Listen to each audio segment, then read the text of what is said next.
خوان المسلمين، فإنهم لا عهد لهم، لا عهد لهم ولا ذمة. الإخوان المسلمون لا يعترفون لأحد بجميل مهما أسدى إليهم من جميل.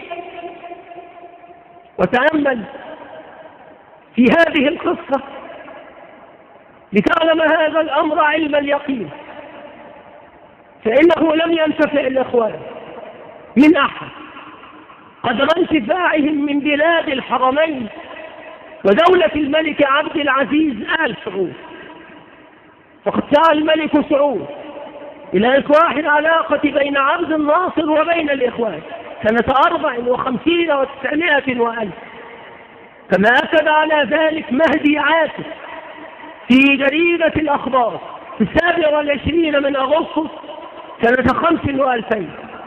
كما سعى الملك فيصل عن طريق مستشاريه إلى عمل مصالحة بين الإخوان وبين الرئيس السادات ترتب عليه فتح مجال الدعوة لهم في مصر بعد انقطاع دام 22 عاما تقريبا. الأمير نايف ابن عبد العزيز كان وزيرا للداخلية في المملكة السعودية، يقول: الإخوان سبب المشاكل في العالم الإسلامي.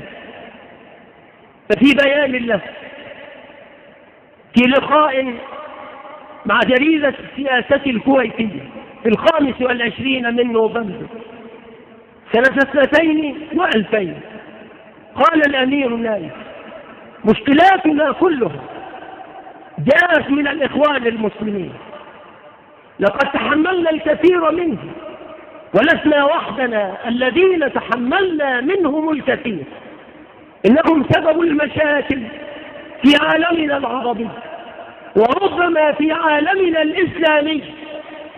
حزب الإخوان المسلمين دمر العالم العربي.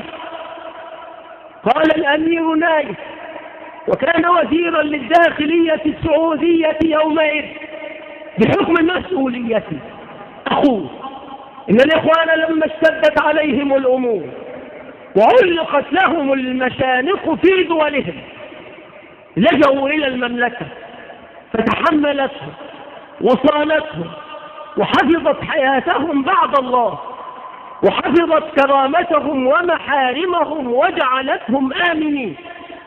وإخواننا في الدول العربية الأخرى قبلوا بهذا الوضع وقالوا إنه لا يجب أن يتحركوا من المملكة، لكن بعد بقائهم سنوات بين ظهرانينا وجدنا أنهم يطلبون العمل فأوجدنا لهم السبل، ففيهم مدرسون وعمداء، فتحنا أمامهم أبواب المدارس والجامعات، لكن للأسف لم ينسوا ارتباطاتهم السابقة فأخذوا يجندون الناس وينشئون التيارات وأصبحوا ضد المملكة، فعضوا الأيدي التي امتدت إليهم بالإحسان.